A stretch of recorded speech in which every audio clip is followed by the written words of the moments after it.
Hi. So we will continue our discussion on Governor Generals that we have started off with. Okay. So we have completed most of the Governor Generals. Now today I'll be starting with Lord Hardinge. Okay. And 5 minutes is enough for Lord Hardinge, and then I'll be discussing about Lord Dalhousie, one of the most important Governor General that we need to discuss. Okay, so if you see the discussion still now, we discussed about Warren Hastings, Cornwallis, Lord William Bentinck, etc., Lord Minto, Lord Hastings, etc. So out of that, Cornwallis is very important and Lord William Bentinck is very important. Okay.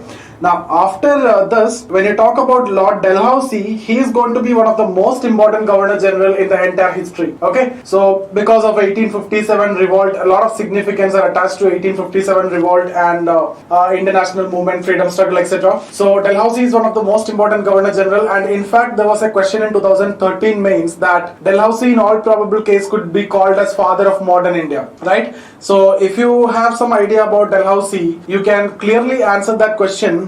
Like who's called as father of modern India? Rajaram Mohan Roy. Okay, so you can also say that Dalhousie could also be called as father of modern India because of his contribution. If you look at his contribution, you can say post and telegraph. Okay, you can talk about PWD department, and most importantly railways, which connected India, and you can talk about widow remarriage act. Okay, and most importantly among all, Wood's dispatch, which is known as Magna Carta of modern Indian education. So he did a lot of things. Okay, but there was one controversy, obviously doctrine of lapse, and he is known for doctrine of lapse. Okay, so let me start off with Lord Hardinge, then we will move on to Lord Dalhousie. Okay, so Lord Hardinge. Why I am starting with Lord Hardinge is basically because I don't want to alter the order. We are going in that chronology, so we will complete this. Okay, so Lord Hardinge, 2 points I need to discuss is during his time there was ban on female infanticide and ban on human sacrifice. So if you remember, I have already told you Britishers' rule in India should not only be understood in terms of negative consequences, there are a lot of positives, right? So when we started off with Lord Cornwallis, I told you police reform, civil service reform, judicial reform. He introduced rule of law, equality before law, etc. Then when we discussed about Lord William Bentinck, we have seen anti-Sati resolution, anti-Thugi law. Okay, so a lot of social reforms and a lot of other reforms they have done, right? So here Lord Hardinge's time, his time period is 1844 to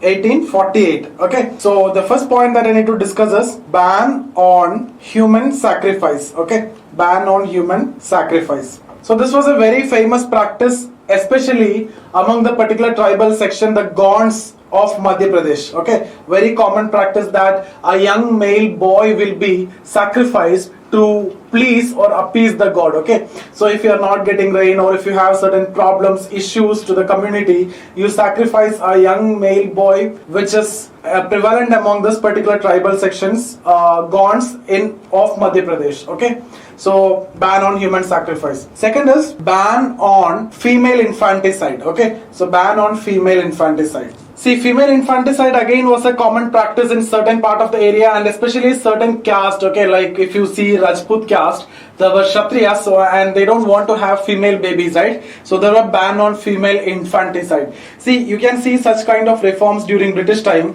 but the point is, see, this kinds of law like anti-Sati resolution, ban on human sacrifice, ban on female infanticide, okay, which is related to a particular sections like a caste, or this is again tribes or a community. Okay, if you look at Sati, which is also a particular religion and a particular caste among the upper caste Hindus, right? Again, you can see during Dalhousie time, widow remarriage act. Okay, so these kinds of legislations or laws will work only with the support of the society. See, if the society is not supporting, you cannot implement these laws. And if you see the case of India, that's what the paradox you can see. The society is very, very orthodox, but the state is modern and progressive. So state is coming up with these laws, but the society or the people at that time was not in a position to see these as good reforms. Okay, in fact, they started thinking that the Britishers or the outsiders unnecessarily started interfering in their religious and personal lives. Okay, so they never got the support of local people or the society or the community. So you cannot see, and all these culminated into 1857 revolt. So when we talk about 1857 revolt, we'll be discussing about economic cause, political cause, military cause, which is the most important reason,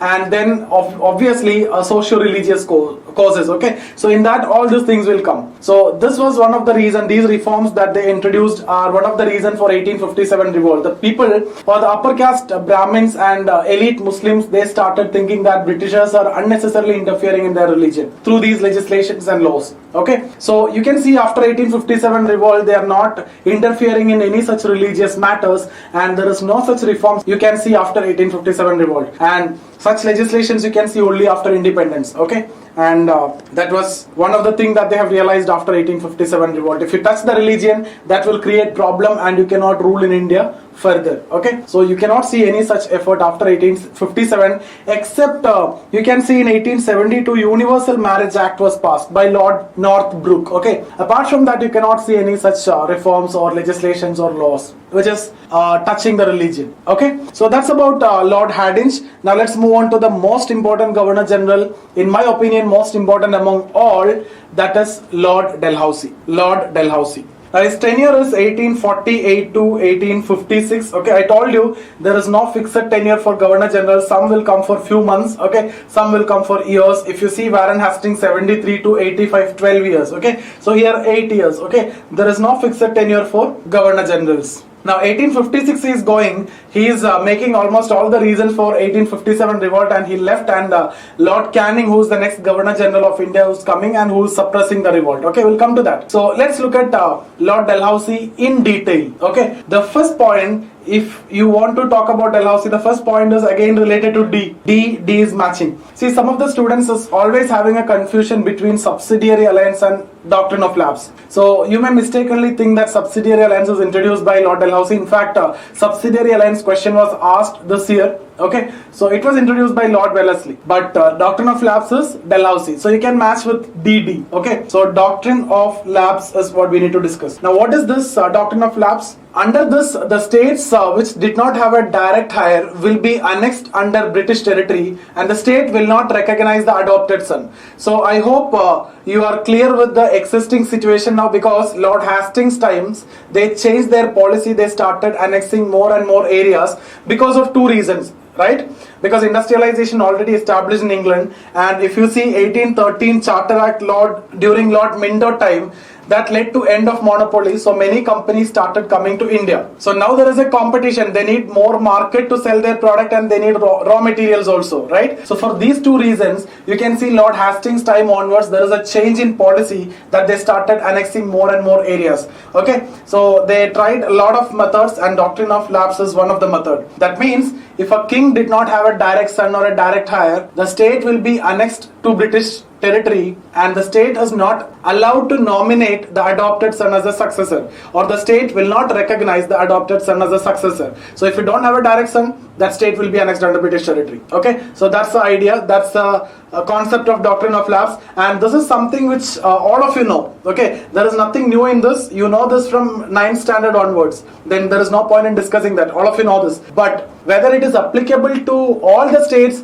or is it applicable to certain states only, that's what you need to know from UPSC point of view. Okay, when you will get objective questions, or even if you need to write mains exam, you need to know whether it is applicable to all the states or what kinds of state it is applicable. So if you remember, when I have discussed about Lord Cornwallis, I told you there are issues with laws in India, right? Adoption law, in case of civil cases, right? So when we discussed about adoption law, I told you adoption is not valid among Muslims. So certainly among Muslims, that means among Mughals, this law was not applicable. Okay, we'll come to that. Okay, so let me tell you which kinds of states it is applicable, which kinds of states it's not applicable, or let's try to understand what are the types of states. Okay, so let's categorize the states into three. So let's understand what is these three categories of states. The first one is the states which were neither part of Mughals nor part of Marathas, nor even paying tax to them.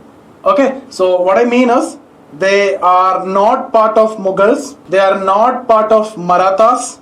Okay, so they are independent, Now, there is a provision of remaining independent by paying tax to Mughals and Marathas. So, partial control. But here, which state I am talking about is actually completely independent. They are not part of Mughals, not part of Marathas, nor even paying tax to them. So, not paying tax to them also. So, they are completely independent. Okay, that means which kinds of state I am referring to. See, the states where Mughals are not interested, Marathas are also not interested. Obviously, Britishers are also not interested. I am talking about northeastern part, central part, where mostly the tribals and jungle areas.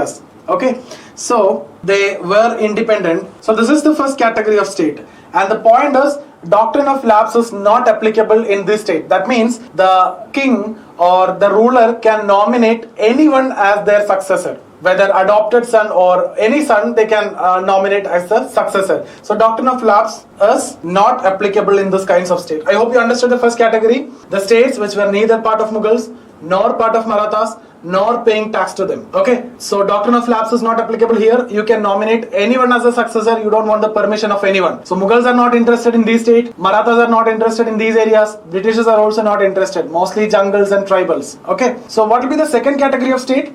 If you make a modification in this, the states which were neither part of Mughals or Marathas, okay, but they are not completely independent, they may pay tax to Mughals or Marathas. Okay, so the second category, the states which were either paid tax to them or were part of them. Okay, so I am talking about the states which were either paid tax, okay, or were part of either of them. See, some states, they are part of either Mughals or Marathas. If they are not part of them, they are paying tax to them. So I hope you got the difference between first and second. The first category is they are not part of them, not paying tax also, completely independent. Here I am talking about those states which may be part of them, or if they are not part of them, they are paying tax to them. Okay, so they are not independent completely. Okay, so this kinds of state, what they need to do is, if they need to nominate the adopted son as the successor, they need to write a letter to the Governor General. Basically, you need to get the permission from Governor General. And when you write to the Governor General, when you ask for the permission, it will be granted automatically. Okay, so it's just like, you need to get the permission from the Governor General. That means doctrine of lapse is not applicable here also. So I hope you got a complete idea about these two states. First category, the states which were neither part of Mughals nor part of Marathas nor paying tax to them, complete independent. Second category, the states which were either part of Mughals or Marathas, or if they are not part of them, they are paying tax to them. Okay, so in these two states, doctrine of lapse is not applicable. What is the speciality of the second category? You need to write a letter to the Governor General and the permission will be granted. First category, you have nothing to do. You can nominate anyone as the successor. Okay, so then in which kinds of states it is applicable? So the states which were created under British Charter. Okay, so the states which were created under British Charter, doctrine of lapse is applicable. That means the states which were created under British Charter, if you don't have a direct son, if you don't have a direct heir, that state or the king is not allowed to nominate the adopted son as the successor, and the state will not recognize the adopted son as the successor also. So that state will be annexed to the British territory directly. I hope this is clear. Okay, so the doctrine of lapse policy is applicable to this state only. So now I hope you might have got complete idea about doctrine of lapse. It's not applicable for all the states which do not have a direct heir or a direct son. Okay, so the states which were created under British Charter is what we need to look for. So I hope you got the idea about three categories of states. Okay, now we need to see which states were annexed. Okay, so you can go back to the books or you can search in internet and you can get it easily. So you'll get questions related to which among the following states were annexed under doctrine of lapse, and you'll get different states. Okay, or you'll get questions like match the following. Okay, so arrange in the chronological order also you'll get. Okay, you will get number of states and arrange in the chronological order in as per the annexation of these states under doctrine of lapse. Or you need to get match the following, like one state and the year on the other side. So you need to pick which among the following is correct with respect to the state and the year in which it is annexed. So you can look for those states which were annexed and you can see the year also. So match the following question, chronological order question. Otherwise also you can expect question from this.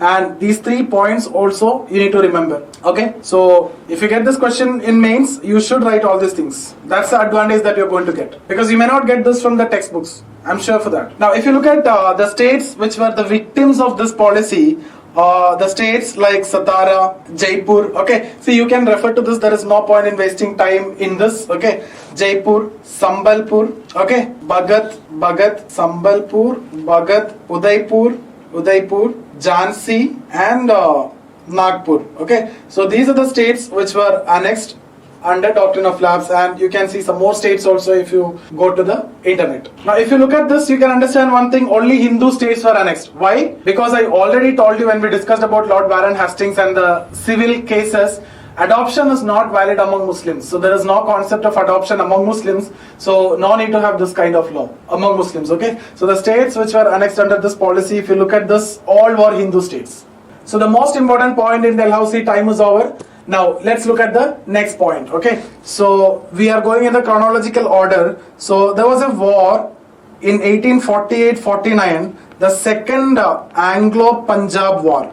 Okay, very famous war. So the first war was in 1845-46. Okay, and after the first war, Punjab was forced to sign a treaty, and the treaty was Treaty of Lahore. Okay, very famous Treaty of Lahore. So actually this treaty was the reason for the second war, because after the first war, Punjab was in under the control of East India Company because of this treaty. Okay, so this treaty was humiliating. So the king of Punjab during this time, Maharaja Dilip Singh, okay, he thought he will fight a battle, and in fact Punjab was crushed completely in this battle, and Punjab was annexed under British territory after Second Anglo-Punjab War. So Second Anglo-Punjab War was very important because Punjab was annexed under British territory. Okay, annexation of Punjab under British territory. And we are discussing this point in more detail when we talk about Wahhabi movement, because Wahhabis are actively fighting against Punjab at that time. And after the annexation of Punjab by the East India Company, you can see Wahhabis are fighting against the company. And when it comes to 1857 revolt, you can see Wahhabis are much more organized and armed than the other people. Now, so Dilip Singh was the king at that time. He was the minor son of Maharaja Ranjit Singh, and after the war, when he was beaten, he was sent to London for higher education. And that's a common thing that the Britishers used to do. You beat a king, you will not allow him to stay over there, you will deport him to some other place. Okay, we have seen that in case of Bahadur Shah Zafar. Okay, we have seen that in case of Baji Rao II, etc. Right? So Baji Rao II was sent to Bitur, a place near Kanpur, and we have seen his son Nana Sahib is actually fighting the battle from Kanpur. So he was originally a Maratha, and how he got Kanpur address is because of this. Okay, Baji Rao II was sent to Bitur after the Anglo-Punjab War.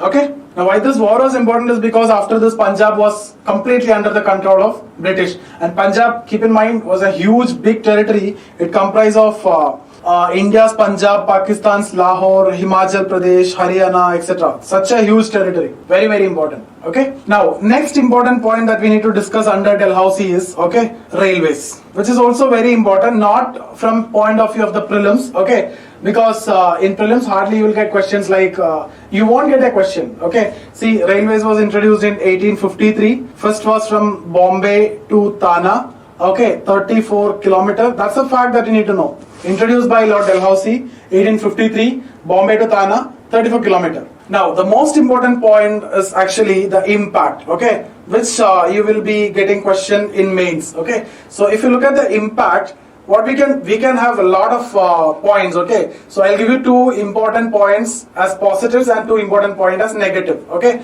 So let's talk about the positives. So if you see the positives, the point that I need to tell you is it connected India. It connected India. See, till then there was no possibility of a South Indian to go to a North India, and East Indian can come to West India like that, okay. So now there was more connectivity, so a South Indian can meet a North Indian, a Bengali can meet a Punjabi. So all these scenarios are happened because of this, and because of this, nationalism also started emerging. So you can see during 1860s, 70s, nationalism started emerging because India is actually connected. So you can see during this time in 1857, universities were also established in Bombay, Calcutta and Madras. So people from that area coming to this area going to that area, so they have understood about the common culture, commonality and everything, and that led to emergence of nationalism in India, and that was reached at its peak during the time of Lord Lytton because of his reactionary policies, and in 1885 Congress was formed. Okay, so railways actually connected India, and that led to emergence of nationalism in India. All these points are important. Okay, now again, next positive, if you look at it, challenged untouchability of in India. It challenged untouchability. So I hope you will be knowing about this. The caste system: Brahmins, Kshatriya, Vaishya, Shudra were the Varnas. Okay, and this is hierarchical order: Brahmin, Kshatriya, Vaishya, Shudra. Then Avarnas. So they were the Dalits or the untouchables. So you need to maintain a certain distance. Okay, so this concept is no more there after the introduction of railways, at least in train, right? Because there is no reservation for Indians, you will not get seats just like that. Okay, so if you need to travel from one area to the other, you have to take ticket, and everybody will take ticket, and everybody will have to move in the same compartment, touching each other. There is no other way. Okay, so it challenged untouchability. Now if you look at the negative, see, Mahatma Gandhi is talking about these negatives in his book Hind Swaraj. Okay, it was published in Gujarati in 1909. Okay, so if you get a question on this last year trend, if you see, they can ask questions like this. Hind Swaraj published in 1909, originally in Gujarati. Okay, so from this only I have taken these two negatives. One is it led to deindustrialization in India. Deindustrialization in India. So you have to read this point along with 1813 Charter Act and 1833 Charter Act. So if you remember 1813 Charter Act, we have discussed that there was end of monopoly. Okay, so already during this time in England, industrialization is already going and reached at its peak. So a lot of new industries are there, a lot of new capitalists are there. They are looking for markets and they are looking for raw materials, right? So now in 1813 Charter Act, there was a provision of end of monopoly of East India Company. That means any other company can come to India and they can sell in India, right? So many English companies started coming to India, like the Manchester clothes, Liverpool clothes, and the finished products. So what happened is the life of Indian artisans is completely ruined. The man-made products or the handmade products, which is not at all competitive with the products which are coming from England. Those products are very good and finished products, okay, and cost-wise also that is very cheap. So Indian products are not at all competitive with those products. So that led to the life of artisans completely ruined, and that led to deindustrialization in India. And even now also industries are not growing too much because of this. Okay, people shifted to agriculture, and that's the reason why even now also 60% or more people are in agriculture, despite the fact that only 14% of the GDP is coming from agriculture. Okay, but again, if you see 1833 Charter Act, you can see end of monopoly completely. 1813, except in two items, those were like exceptions were trade in tea product and trade with China. Now each and every company started moving to each and every corner of villages and started selling their products. So it led to deindustrialization in India. That means there is no further scope of development of industry in India. Okay. Now second negative impact, if you look at, it led to spread of diseases. Okay, certain diseases which were localized now nationalized, like plague, which was there in Pune, but it spread to across country. Okay, so it led to spread of diseases. You can write a lot of points. Okay, so from your imagination also you can write, because this is going to be a very general question. But this two, which was given by Gandhi, that's why I have discussed this 2 points. Deindustrialization is very important. Okay, and in this, connected India is very important. So whatever you feel like, whatever you want, or whatever you come across, you can write all those points. There is no issue at all.